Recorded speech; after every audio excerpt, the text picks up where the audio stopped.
Balikan po natin ang report na ito kung saan matapos nga po ang pag-ikot sa ilang universidad sa mga lalawigan, ay bibisitahin naman po ng Presidential Communications Office ang University of Makati para palaganapin ang impormasyon kung paano labanan ang mis- at disinformation. Si Bien Manalo sa report live. Bien? Rise and Shine, Dayan, aarangkada ngayong araw ang 2-day campus caravan ng Presidential Communications Office o PCO dito sa University of Makati. Interactive, fun at puno ng kaalaman.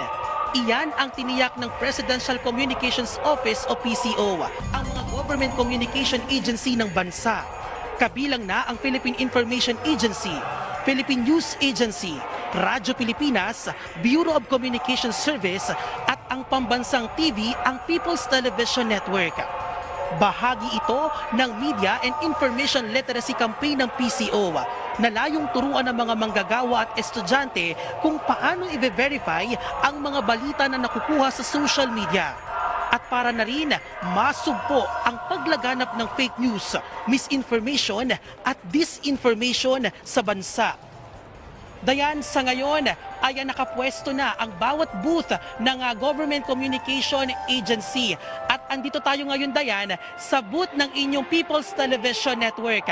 At maya-maya lang, Dayan, ay magsisimula na rin ang programa. At yan muna ang update. Balik sa iyo, Dayan. Maraming salamat, Bien Manalo.